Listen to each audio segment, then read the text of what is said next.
¿qué tal? En este video quiero hablar de lo que ha sido causa de tantas guerras de ideologías, religiones y denominaciones sin intención de ofender a nadie, sino solo invitarlos a escudriñar las escrituras.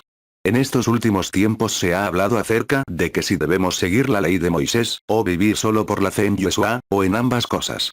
Para empezar debemos recordar que el Eterno siempre utilizó señales y pactos para identificarse ante la humanidad aún antes de la ley de Moisés y así poder seleccionar aquello que pertenecía a este reino, que es el mundo y el reino suyo, que es el celestial. La Santa Palabra siempre nos ha enseñado que hay dos reinos, el celestial y el de las tinieblas, lo cual quiere decir que en medio de cualquier otra guerra terrenal hay una espiritual desde el principio de los tiempos.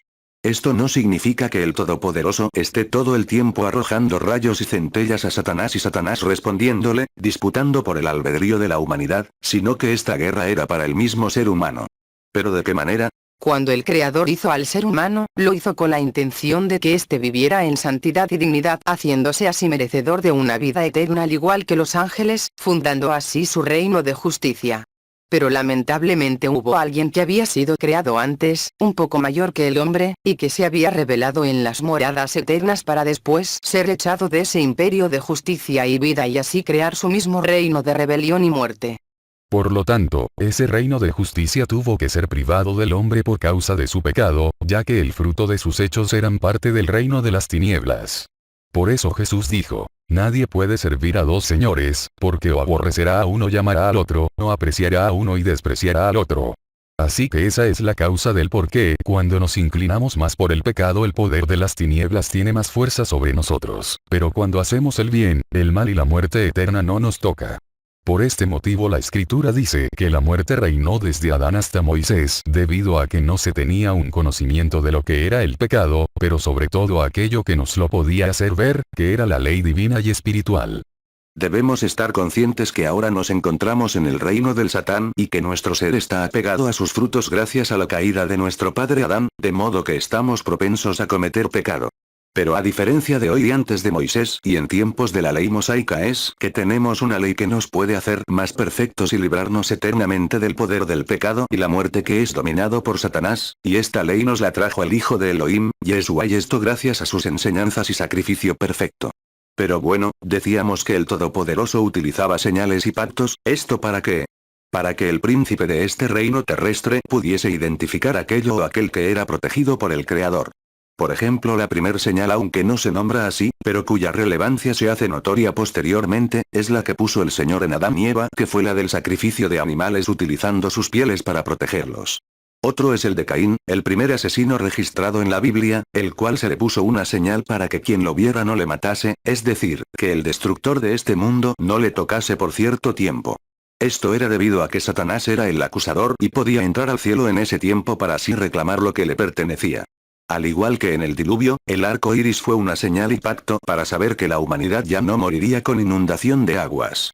También con Abraham por medio de sacrificios de animales para así hacer prosperar físicamente su descendencia y que Satanás no pudiese destruirla hasta que viniese la simiente que era Jesús, y por la cual también haría el primer pacto con esa descendencia por medio de Moisés en el monte Sinaí y que no fue sin sangre como lo dice Hebreos 9, 18 y 19. El pueblo de Israel era el elegido para ser la señal por la cual el Eterno haría su pacto con el reino de las tinieblas y era por medio del cual el mundo sería testigo de su gran poder y juicio, pues vemos como desde Egipto fueron los portavoces de este pacto, como en la muerte de los primogénitos, cuya señal de vida sería la mancha de sangre en ventanas y dinteles por la que el destructor no podría cumplir su propósito al verla.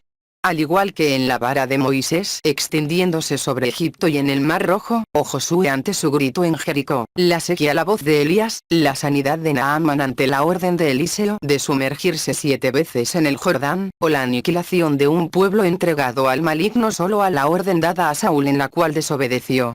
Ante ambos reinos espirituales Israel era el intermediario que llevaría a cabo el convenio de entre esta guerra, ellos eran quienes a través de la ley llevaban la espada y el fuego que penetraba y dividía las almas del ser humano juzgando el pensamiento y el corazón gracias a que el bendito los respaldaba con su omnisciencia. Pero llegado el tiempo, Israel tendría que ser destituido de su liderazgo debido a su incredulidad. Pero hablemos pues de esta ley dada en el Sinaí por medio de Moisés, que más conocida es como los 10 mandamientos, y no que fueran solo 10 mandamientos, sino que fueron los mandatos audibles por el pueblo de Israel, pero sobre todo fueron los consejos dados por el Padre de una forma concisa y sin preámbulos para prevenirse del pecado y de sus consecuencias. Pero los demás mandatos eran de cómo restituir daños al prójimo, la construcción de la embajada en este reino que era el tabernáculo, y cómo curarse del daño causado por el pecado por medio de sacrificios. Pero ¿eran todos estos sacrificios hechos para satisfacer de sangre al bendito y santo? ¿Qué nos dice la Escritura respecto a esto? Oíd la palabra del Señor, gobernantes de Sodoma, escuchad la instrucción de nuestro Elohim, pueblo de Gomorra. ¿Qué es para mí la abundancia de vuestros sacrificios? Dice el Señor. Harto estoy de holocaustos de carneros, y de sebo de ganado cebado, y la sangre de novillos, corderos y machos cabríos no me complace. Cuando venís a presentaros delante de mí, ¿quién demanda esto de vosotros, de que pisoteéis mis atrios? No traigáis más vuestras vanas ofrendas, el incienso me es abominación. Luna nueva y día de reposo, el convocar asambleas. No tolero iniquidad y asamblea solemne.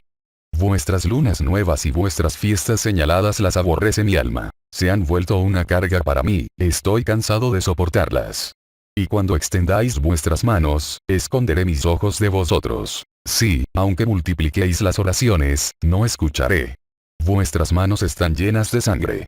Lavaos, limpiaos, quitad la maldad de vuestras obras de delante de mis ojos. Cesad de hacer el mal, aprended a hacer el bien, buscad la justicia, reprended al opresor, defended al huérfano, abogad por la viuda. Venid ahora, y razonemos, dice el Señor, aunque vuestros pecados sean como la grana, como la nieve serán emblanquecidos. Aunque sean rojos como el carmesí, como blanca lana quedarán. Ahora vemos que el Eterno no le complace la sangre, cebo de becerros, vacas, etc., sino que busca más bien la sinceridad y contrición del hombre. Pero era necesario hacer sacrificios para que el poder maligno de este reino no tuviese potestad sobre los que decidían obedecer demandándoles pagar por su pecado, y teniendo un poco satisfecho al príncipe de este mundo. Estamos hablando del pacto hecho en el Sinaí por medio de Moisés, en el cual se hacía un convenio entre el reino celestial y terrenal. Pero ¿podemos comprobar esto? Definitivamente. Para esto debemos saber que Satanás es llamado la serpiente antigua, dragón o leviatán, y esto es mostrado en Isaías 27, 1 y Apocalipsis 20, 2, pero donde se nos dice que el Eterno hace pacto con él lo podemos ver en el libro de Job capítulo 41 versos 1 al 4 donde dice así: ¿Sacarás tú al leviatán con anzuelo, o sujetarás con cuerda su lengua? ¿Pondrás una soga en su nariz, o perforarás su quijada con gancho? ¿Acaso te hará muchas súplicas, o te hablará palabras sumisas? ¿Hará un pacto contigo? ¿Lo tomarás como siervo para siempre? Así que si el Señor nos manda a hacer algo, la sugerencia es obedecer, ya que así sería la única forma de Él protegernos y así poder ser llamados hijos suyos y dignos de vivir en un reino de justicia. Porque una persona que vive en el pecado haciendo frutos dignos de este reino, puede darse cuenta que no está apto para vivir en un reino en donde no se practican tales cosas, por lo cual le parecerá infructuoso para su vida desde el momento que le presentemos el mensaje de este reino. Entonces, ahora que el Padre envió a su Hijo el Mesías a confirmar o renovar el pacto, podemos tener libertad de entrar a su reino sometiéndonos a la justicia de Yeshua por medio de la fe en su ley espiritual y sacrificio en el madero para así librarnos del poder de las tinieblas.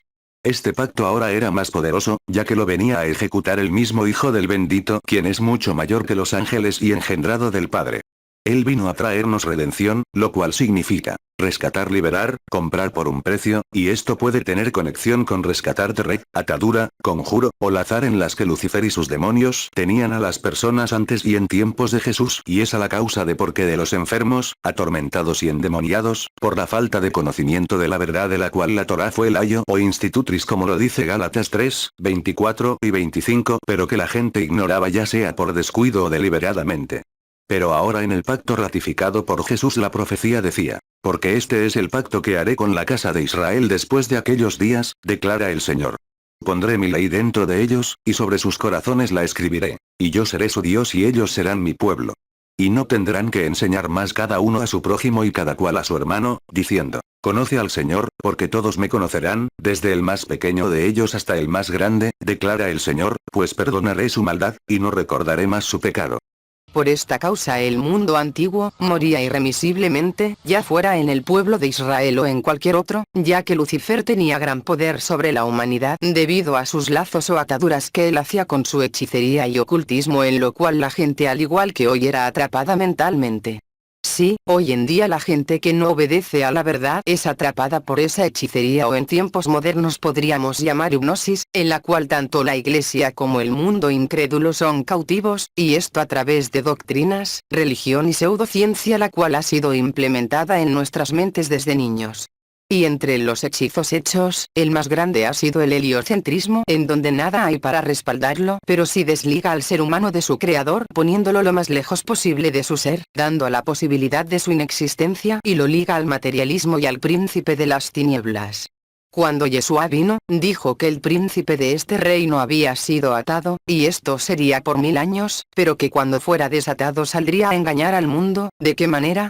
Cambiando los papeles. Sí, ahora el dragón ataría la verdad hermetizándola para sacar a la luz solo la mentira. Por esta causa el mundo no conoce toda la verdad, porque Lucifer y sus adeptos la han ocultado de nuestros ojos, y esto lo vemos a través de sus simbolismos. Así que, ahora podemos entender un poco más de lo que era el antiguo pacto y el renovado. Antes se identificaba con señales físicas, que entre ellas está la más polémica, que era la circuncisión desde Abraham. Pero el pacto de hoy es confirmado en nosotros solo por la fe en los hechos y dichos de su ejecutor, Yeshua el Mesías príncipe. Ahora bien, aún el primer pacto tenía ordenanzas de culto y el santuario terrenal, lo cual es un símbolo para el tiempo presente, según el cual se presentan ofrendas y sacrificios que no pueden hacer perfecto en su conciencia al que practica ese culto, puesto que tienen que ver solo con comidas y bebidas, y diversas abluciones y ordenanzas para el cuerpo, impuestas hasta el tiempo de reformar las cosas. Pero cuando Yeshua apareció como sumo sacerdote de los bienes futuros, a través de un mayor y más perfecto tabernáculo, no hecho con manos, es decir, no de esta creación, y no por medio de la sangre de machos cabríos y de becerros, sino por medio de su propia sangre, entró al lugar santísimo una vez para siempre, habiendo obtenido redención eterna. Porque el Mesías no entró en un lugar santo hecho por manos, una representación del verdadero, sino en el cielo mismo, para presentarse ahora en la presencia de Elohim por nosotros, y no para ofrecerse a sí mismo muchas veces, como el sumo sacerdote entra al lugar santísimo cada año con sangre ajena. De otra manera le hubiera sido necesario sufrir muchas veces desde la fundación del mundo. Pero ahora, una sola vez en la consumación de los siglos, se ha manifestado para destruir el pecado por el sacrificio de sí mismo. Ahora podemos concluir con que la ley de la fe y del espíritu es para prevención en este reino de maldad, pero la ley de la restitución y sacrificios era para curar el pecado cometido. Por ejemplo, para que nosotros no nos enfermemos, lo recomendable es comer alimentos que nos ayuden a estar sanos y seguir las indicaciones del médico, pero una vez enfermos por no seguir indicaciones, tendremos que pasar a lo siguiente, que es tomar medicamentos para curarnos. De igual manera, nuestro Padre Celestial nos enseña a través de la ley de su Hijo qué hacer para no estar enfermos por el pecado, pero una vez cometido el pecado, debemos ir al médico, lo cual antes era por medio de sacrificios. Por eso se decía: el que haga estas cosas, vivirá por ellas, mas el justo por la fe vivirá. Claro, ya que ahora es por medio de la fe en el sacrificio de Jesús, el medio de hoy para ser salvo y entrar al reino celestial, y esto es evidente desde el año 70 después de Yeshua, al ser destruido el lugar de sacrificios de animales, pues el Señor así lo estableció.